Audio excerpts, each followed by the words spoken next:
veremos que la respiración se va a realizar mediante dos mecanismos, que es la inhalación, la inspiración, que es el acto de respirar o introducir oxígeno a nuestro organismo, y la exhalación o expiración, que es el acto de exhalar o sacar el dióxido de carbono. Al ingresar el aire al cuerpo a través de la nariz y de la boca, va a penetrar en las vías respiratorias. Las vías respiratorias o aéreas son tubos que van a llevar el aire a los pulmones. A medida de que el aire pasa por nuestro organismo o por estas estructuras, se va ramificando y cada vez se vuelven más pequeñas y eventualmente pues se van a conectar con los pulmones, donde ahí se va a tomar el aire fresco y se va a intercambiar por dióxido de carbono de la sangre, producto del desecho de las células. Este oxígeno después se va a transportar a través de la sangre al resto del cuerpo. Los órganos del aparato respiratorio, o los que lo conforman, está la cavidad nasal, que es el órgano a través del cual se inhala y se exhala el aire. Forma parte de las fosas nasales, que son las que van a facilitar este proceso de inhalación y exhalación. La cavidad oral va a ser un punto secundario donde también se puede pues dar la entrada del aire, y se utiliza cuando hay un esfuerzo físico excesivo o alguna obstrucción parcial de la nariz. Otra parte que lo compone es la laringe, que también se conoce como caja de resonancia. Está formada por varios cartílagos, como son la epiglotis, la tiroides y los cricoides, y otros cartílagos que también están incluidos son los corniculados, los aritenoides y los cuneiformes. Este conducto va a formar parte terminal este conducto cartilaginoso muscular se va a ubicar en la parte terminal superior de la tráquea y contiene las cuerdas vocales y va a jugar un papel importante en lo que es el habla y la respiración. En el caso de la epiglotis, es una placa cartilaginosa móvil que asegura que la laringe se cierre durante la ingestión de alimentos, y esto va a impedir que entren alimentos o agua a la tráquea. La faringe es otra parte, otro de los componentes, y dice que es una parte tubular del sistema respiratorio que va a permitir el paso del aire a los pulmones. Es un canal membranoso que conecta la cavidad nasal a la laringe y la cavidad oral al esófago. En este órgano también se va a permitir la respiración, la ingestión de alimentos y el habla. Después tenemos la tráquea, que se extiende desde la laringe hasta los bronquios. De hecho, en la tráquea se van a ramificar los bronquios, facilitando el flujo del aire. Este tracto es la continuación de la laringe y se va a dividir en dos bronquios principales, y cada uno de los cuales va a terminar en un pulmón, lo que permite el paso del aire. Los bronquios son el pasaje que permite el flujo del aire a los pulmones. Estos se van a extender desde la tráquea hasta los pulmones. En el tubo traqueal, cuando se divide en dos extremos, da lugar al bronquio izquierdo y al derecho. El izquierdo es más corto que el derecho, y el izquierdo se va a subdividir en dos bronquios lobares, y el bronquio derecho se va a subdividir en tres bronquios lobares. Los pulmones pues son los órganos cónicos presentes dentro de las cavidades pleurales. Aquí se lleva a cabo el trabajo de suministrar el oxígeno al cuerpo y eliminar el dióxido de carbono. Son los órganos donde la sangre de la arteria pulmonar se limpia de dióxido de carbono y se va a enriquecer con oxígeno. Tenemos otra parte que es la arteria pulmonar, es por la cual la sangre va a pasar desde el ventrículo derecho del corazón hasta los pulmones, donde se oxigena a través del proceso de la hematosis, y se va a llevar a cabo en la barrera del alveolo capilar. Y finalmente tenemos los alveolos, que son los cuerpos en forma de saco presentes dentro de los pulmones. Funcionan como una interfaz de intercambio de oxígeno y dióxido de carbono entre los pulmones y los capilares. Aquí se lleva un proceso de intercambio de gases que se caracteriza por la inhalación de oxígeno y la exhalación de dióxido de carbono. El oxígeno va a ingresar a las células sanguíneas por medio de los alvéolos y una red de capilares. También tenemos lo que es el diafragma, que está formado por músculos esqueléticos que crea un fraccionamiento entre la cavidad torácica y la abdominal. La contracción de los músculos del diafragma conduce a la expansión de la cavidad torácica. La contracción del diafragma es importante desde el punto de expansión de los pulmones en el momento de la inhalación. Después tenemos los tipos de respiración que llevamos a cabo. La primera que tenemos es la respiración abdominal o diafragmal. Aquí está una imagen. Se basa en el movimiento del diafragma que al bajar hacia el vientre va a succionar al aire de los pulmones y al subir hacia estos expulsa el aire. El resultado es una respiración lenta, uniforme y profunda. En la inspiración, en lo que es la respiración abdominal o diafragmal, el diafragma se va a contraer desplazándose hacia abajo, lo que permite que la caja torácica se ensanche e ingrese aire a los pulmones. Los intercostales externos o los músculos intercostales externos al mismo tiempo se van a levantar las costillas y el esternón, y esto va a permitir que el diámetro de la caja torácica o el tórax se incremente o se amplíe. Y en la expiración, los músculos de la pared abdominal se van a contraer empujando el diafragma hacia arriba y permitiendo la salida del aire, mientras que los intercostales internos van a empujar las costillas hacia la parte de abajo.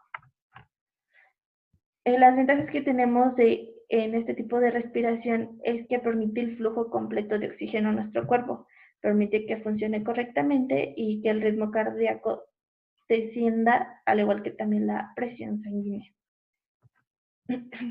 Después, otro tipo de respiración que tenemos es la costal o torácica.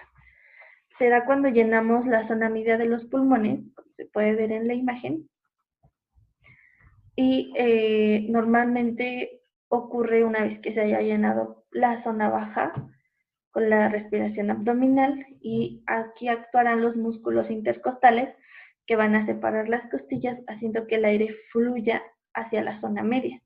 Ese es un tipo de respiración que se utiliza principalmente cuando los músculos abdominales no tienen mucho tono. La siguiente es la respiración clavicular. En esta el aire se introduce levantando las clavículas. Solo la parte superior de los pulmones recibe un aporte de aire fresco.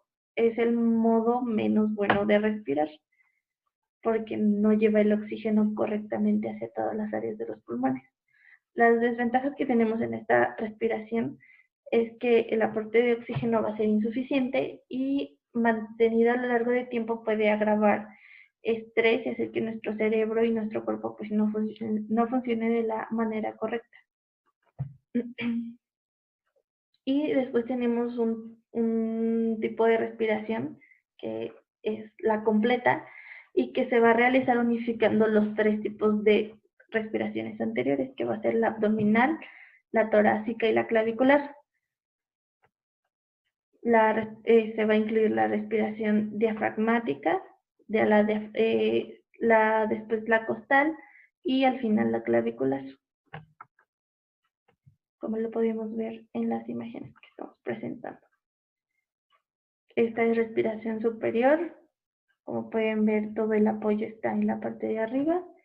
Abdominal, donde se puede ver que claramente que donde se pone más énfasis es en el abdomen, y la completa donde hay un aparente como estado de balance en el cuerpo. Después tenemos la evaluación de la respiración.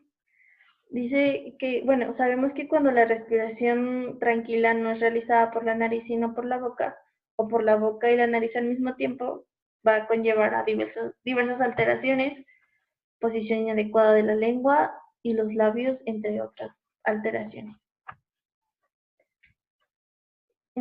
Aquí tenemos un cuadro sobre las funciones de algunas estructuras durante la respiración. En la nariz, su función va a ser conducir el aire, la humidificación, el calentamiento o enfriamiento de la filtración también del aire y el transporte de la el transporte mucociliar y también tiene una acción microbiana, antivirótica e inmunológica. O sea, son los que nos protegen de todos estos agentes. La cavidad oral se va a encargar de conducir el aire. La faringe también conduce el aire, humidifica en menor grado que la nariz y también hace calentamiento en menor grado que la nariz. La laringe se va a encargar de la protección de la vía aérea inferior. La tráquea es la encargada de la conducción del aire también. También realiza humidificación y calentamiento en menor grado. Y los pulmones pues, van a ser los encargados de almacenar el aire para la producción del habla y el intercambio gaseoso celular. La respiración es una función innata, es adaptativa, indirecta, refleja o puede también ser voluntaria. El objetivo principal de la respiración es mantener equilibradas las cantidades de oxígeno y dióxido de carbono y llevar a cabo las dos fases que son las inspiratorias y expiratorias. El objetivo de la evaluación va a ser identificar el tipo de respiración del individuo, corroborar la existencia de alguna alteración en la respiración, efectuar un pronóstico y identificar el origen de la respiración inadecuada que pueda presentar. Lo primero sería la anamnesis y el examen que se deben hacer juntos mientras indagamos la historia del paciente, ya que estamos ahí observando señales importantes que indiquen problemas respiratorios. Lo primero que se pretende observar sería la postura del cuerpo y de la cabeza en relación a los hombros y le pediremos al paciente o observaremos al paciente de frente, de espaldas y de perfil. Para la evaluación de la respiración se debe realizar la anamnesis, que es la historia actual de sueño, la salud respiratoria, hábitos diurnos y hábitos orales y evaluaciones o tratamientos anteriores. Y en el examen clínico, ya más a profundidad, además de la observación, vamos a tomar en cuenta la postura corporal, la morfología orofacial y una valoración funcional. Bueno, algunas de las señales importantes que debemos considerar en el momento de la primera entrevista de la anamnesis serán las ojeras, la cara triste, una mirada perdida, una salivación excesiva al hablar, la halitosis, que es el mal olor de la boca, disminución olfatoria, dolores en oído y espalda, y si se le comenta, pues el ronquido. Otros aspectos a considerar serían el rendimiento escolar, ya que el respirador bucal no es causado por problemas intelectuales, sino de sueño, lo que provoca pues una disminución en la atención y en la concentración diurna, lo que obviamente va a dificultar el aprendizaje. El rendimiento físico, ya que el respirador bucal no tiene tiene una oxigenación menor, va a hacer que prefiera actividades que no exijan grandes esfuerzos físicos. Para evaluar es necesario la utilización del espejo de Glatzel para obtener datos que puedan compararse durante el tratamiento, ya que como podemos ver en la imagen, cuenta con una numeración que es para medir la amplitud de las expiraciones de la persona. También es necesario evaluar la masticación y la deglución de forma cotidiana. El habla se evaluará observando pues la forma espontánea y también en lectura. Se puede observar también alteraciones fonémicas, de coordinación, neumofonatoria, salivación y en mímica. Y establecer las actividades en relación a edad y las condiciones académicas y del desarrollo del paciente. Ok, bueno, ya habíamos mencionado la anamnesis, pero específicamente hablando aquí de este tema, se van a seleccionar preguntas referidas a los problemas respiratorios. Ejemplos puede ser si tiene enfermedades respiratorias, cuáles, qué tipo de tratamientos ha recibido para los problemas respiratorios, cuáles han sido sus resultados, por qué ha cambiado de tratamiento y si usa y qué tipos de fármacos. Otras podrían ser cuáles fueron sus reacciones y eficacias a los fármacos, si es que nos da una respuesta positiva a la pregunta anterior, si hay personas con problemas respiratorios en su familia, o, bueno, si fuma, cuántas veces, su ambiente de trabajo, si es alérgico y a qué, y si ha tenido disminución en el sentido del olfato o del gusto. Y bueno, ya dentro de un examen general que se puede realizar a un paciente se destacan algunos aspectos que son importantes observar y examinar en el paciente. Como ya lo habíamos mencionado, la postura corporal, cabeza, hombros, en el cuerpo, en general, frente, espalda y perfil. En el examen de cara se debe de observar desde los puntos de vista anatómicos y funcionales relacionados con las partes duras y blandas para prever las funciones que podrían realizarse a estas estructuras existentes. Las estructuras a examinar que son externas son los ojos y en ellos vamos a observar simetría, altura y brillo.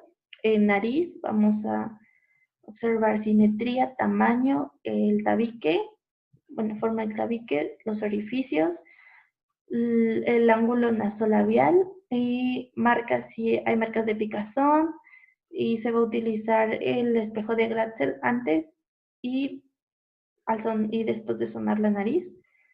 También las ojeras, si son simétricas y la altura de las ojeras, y las mejillas también, si son simétricas, su tono y su altura.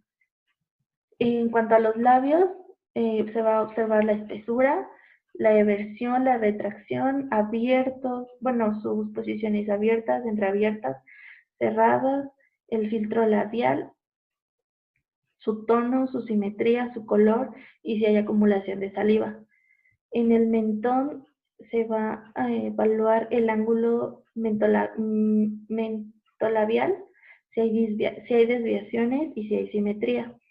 Y en la tipología facial hay que verificar cuál es el predominio del crecimiento y en qué sentido. Horizontal, de tipos 1, 2 o 3, o vertical, mediano, largo o corto. Las estructuras que debemos examinar dentro de la boca van a ser dientes, cantidad y estado, el tipo de oclusión y de mordida, el tamaño de la lengua, el volumen y si hay marcas, el paladar duro y blando, las amígdalas, si están o no presentes, y las mejillas si hay marcas internas, y las encías vamos a revisar el color y el espesor. Utilizar el parquímetro, que es el que tenemos aquí en la imagen, para medir labios de derecha e izquierda, superior e inferior, el filtro o el filtro labial, los tercios de la cara, la mordida si sea abierta, y la distancia del ojo en ángulo externo al labio.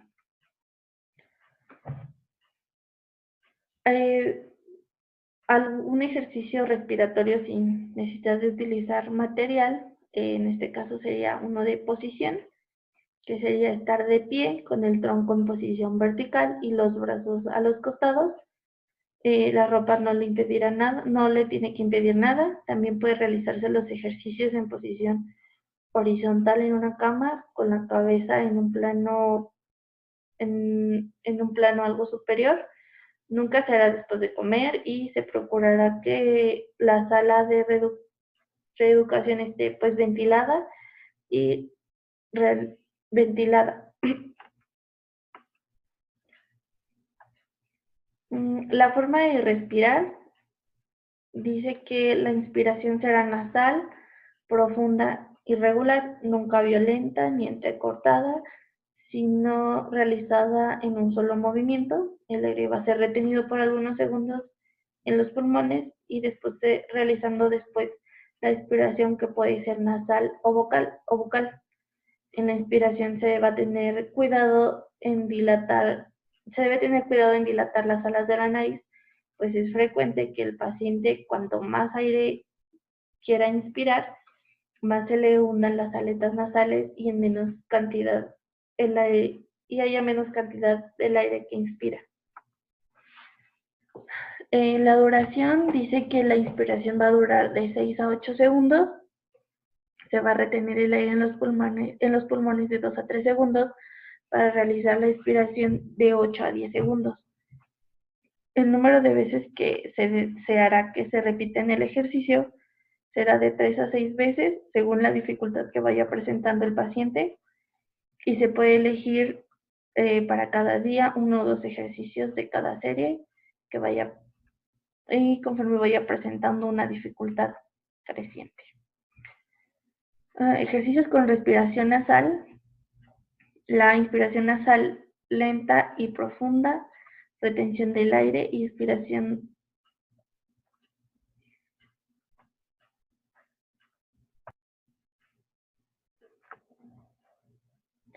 Bueno, durante la aplicación del examen aconsejamos sacar fotos del rostro de frente, de perfil, de la sonrisa, de la boca en una posición habitual, de la boca cerrada y del cuerpo, como ya lo mencionamos, de frente, de espaldas y de perfil, y filmar al paciente en su postura normal y corregida, y también al masticar y tragar y en una conversación espontánea, y en lo que habíamos mencionado también en lectura.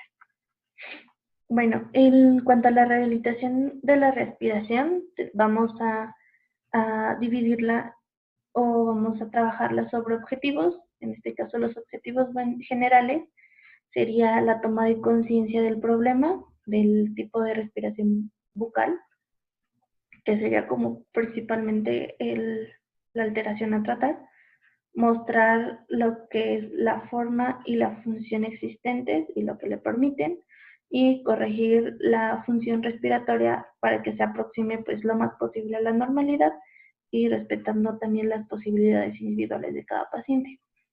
En cuanto a los objetivos específicos, tendríamos el lograr una mejor postura corporal, restablecer una respiración nasal, mejorar el tono, corregir en lo posible la postura de lengua y labios, y si es también necesario, corregir la masticación, la deglución y el habla. Los medios a través de los cuales lo vamos a lograr es, en este caso, la postura corporal, y si es necesario y si se requiere, se puede tener una intervención fisioterapéutica. También es necesario conseguir que el paciente note cuando está fuera de eje corporal, cuando no lo está, y concientizar y mostrar todas las veces que el paciente no muestra una postura adecuada. Otro medio sería a través de restablecer la respiración nasal. Aquí vamos a dividirlo en varias partes.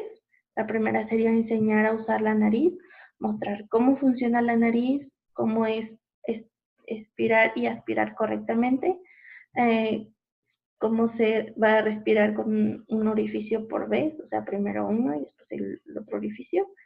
Y en este caso, pues el terapeuta y el paciente deben hacerlo a la par, o primero uno y después del otro, y explicarle al paciente sobre las secreciones, el ardor, la picazón, los sangrados, etc. Y la siguiente parte sería la concientización. En este caso, enseñar cómo es la nariz, se puede utilizar libros, imágenes, modelos de la nariz, enseñar cómo es que funciona la nariz, grabar algún relato del paciente. Se le puede ejemplificar la respiración nasal o bucal a través de otros casos y mostrar las alteraciones o los posibles cambios que esto puede provocar y reconocer pues todas las mejorías, por más pequeñas que estas sean, en cuanto a la mejora en la respiración. Acá al ladito tenemos como una imagen sobre las diferentes características de la cara en un respirador bucal y en uno nasal. Siendo el nasal el que tendría como la característica de normalidad. También en lo que veíamos de restablecer la respiración nasal, también necesitamos el uso del espejo de Glatzel. Se recomienda que cada paciente tenga su propio espejo. Se le hagan marcas de forma sistemática y enseñarlas también a hacerlas en casa. Comparar antes, durante y al final de cada terapia y comparar todas las marcas cada 2 meses para ver qué tantas mejorías ha tenido. En cuanto a la inhalación, se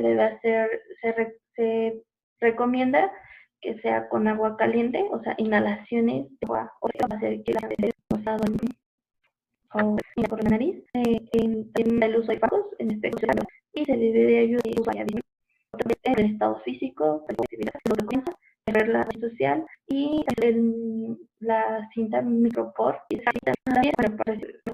isométricos al hablar que está en desuso o actividades con labios ruidos y para el paciente en estas actividades o sin tener la patología facial. Usar un tipo de mantener los labios cerrados se debe hacer la sesión y comentar que el paciente vaya también en la lengua apoyada arriba o abajo según la tipología facial y el tipo de cierre o oclusión. Dice que se debe de experimentar o ver todas las posibilidades del paciente en cuanto al posicionamiento de su lengua, practicar la deglución también con la lengua en diferentes posiciones y con diferentes elementos, texturas. Y también se debe de ayudar al aumento del tono en la lengua. También es importante, como lo vimos en los objetivos, corregir la masticación, la deglución del habla si es necesario. Y estas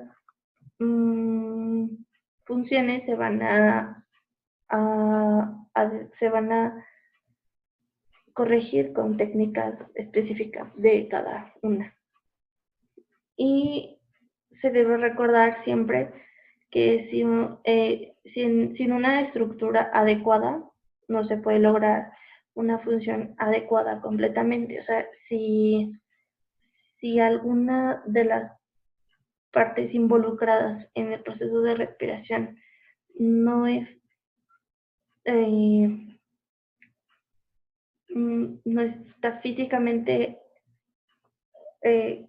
bien o presenta alguna alguna alteración, obviamente su función no se va a lograr corregir a un 100%. Se debe tomar también en cuenta las alergias y pues valorar las posibilidades reales de los pacientes en cuanto a su estado en cuanto a la alergia.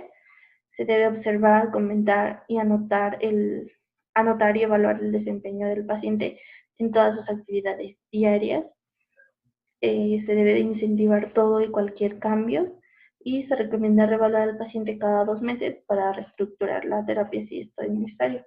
Y se debe tener un contacto permanente siempre con la familia y con otros profesionales que también acompañan el caso. Algunos ejemplos de entrenamiento de la respiración nasal son estos. Bueno, el primero es con un espejo de tipo Glatzel, que es el que ya les mostramos anteriormente.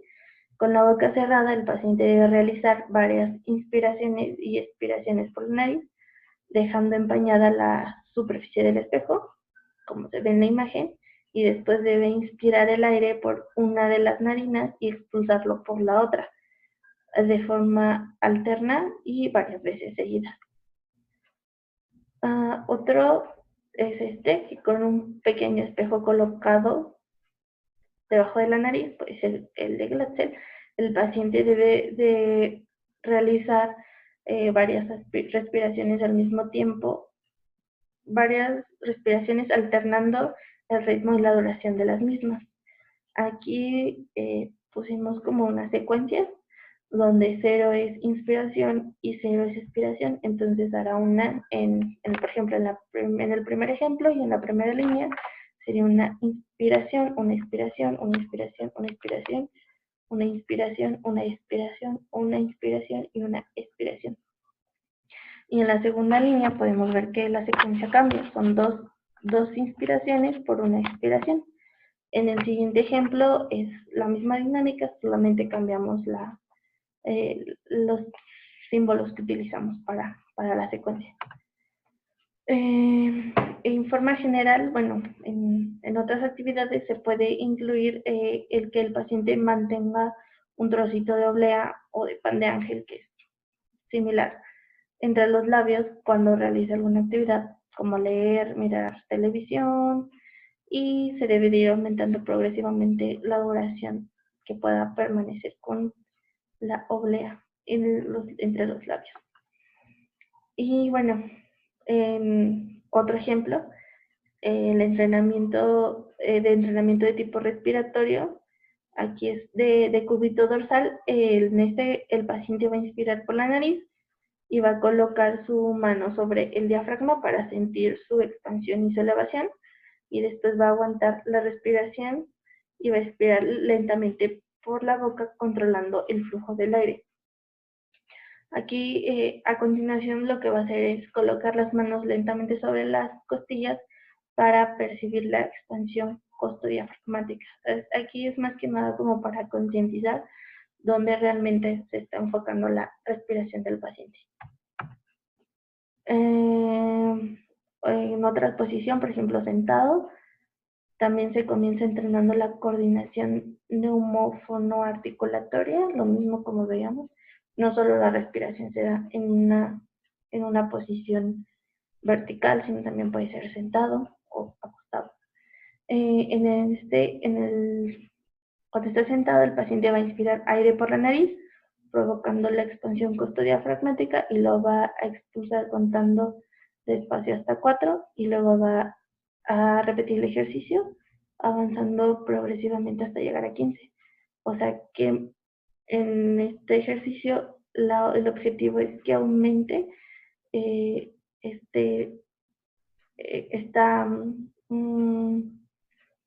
aumente la retención de aire, o bueno, el tiempo que pueda retener el aire y lo pueda sacar.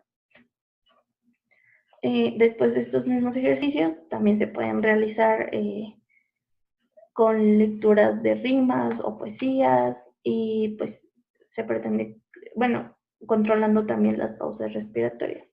Sería como en un ejercicio más dinámico con algunas otras actividades. Y pues claramente durante todos los ejercicios respiratorios debemos tener siempre en cuenta la postura del cuello y de los hombros. Y eso es todo.